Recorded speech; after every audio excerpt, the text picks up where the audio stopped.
السلام علیکم ګرانو کتونکو دین تفهیم ما سره زما ملګری شیرین شام موجود دی او ما سره عوامي ناظم ملک هدایت خان هغه موجود دی. لږ ساعت مخکې دلته کې په نوخار شبره چوک کې د احتشام جنازه وه او په دې جنازه کې د پوره ضلعې نه مختلفو علاقو نه خلک هغه ګڼ تعداد کې راغلي وو، هغوی شرکت وکړو. زه ګڼم دا د احتشام دا قتل دا د ریاست قتل دی او دا د ادارو دا چې څومره انتظامي ادارې دي دا د دې په مخ سپېړه دا چوک دی دا او دې سره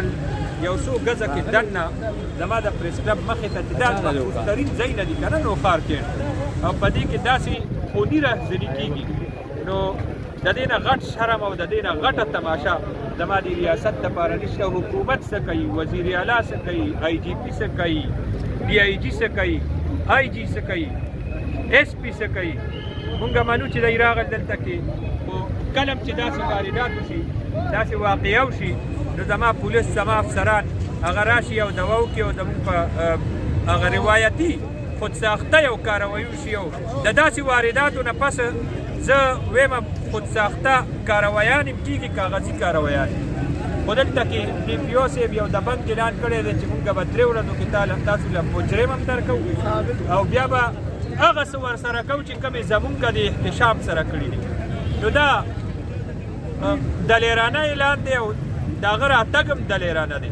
خو د خلکو توقعات دي او د خلکو په زړه باندې بړاس دی. نو زه دا ویمه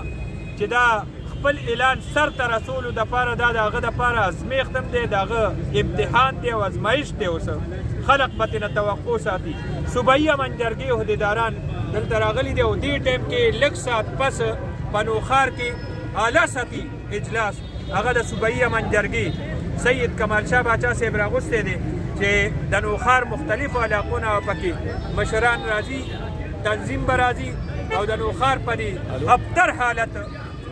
غیر مطمئن صورتحال چې دې ټایم کې زما ریاست هغه غیر محفوظ دی، دانه غیر محفوظه ده، پولیس غیر محفوظ دی، ملا غیر محفوظ دی، جومات غیر محفوظ دی، سکول غیر محفوظ دی، طالب علم غیر محفوظ دی او په کور کې زنانم غیر محفوظ دي. نو دې حوالې سره به هغوی سوچ بچار کوي او راروانې حکمت عملۍ حوالې سره به هغوی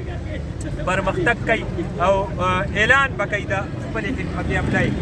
تاسو وایئ ٹھیک ده ته مسلار صاحب خبرې وکړې تفصیلي خبرې وکړې او د نوخار د خلکو شکریا ادا کوو چې څنګه امتیاز سره او د هغه بچي سره ټول لو دي. انشاءالله ډي پي او صاحب 3 ورځې ټایم ورکړی چې دا ونه شي نو بیا به دا شوبره چوک چاته تللی نه او نه نوخار چاته تللی. انشاءالله دا ټول خلک به راغونډېږو.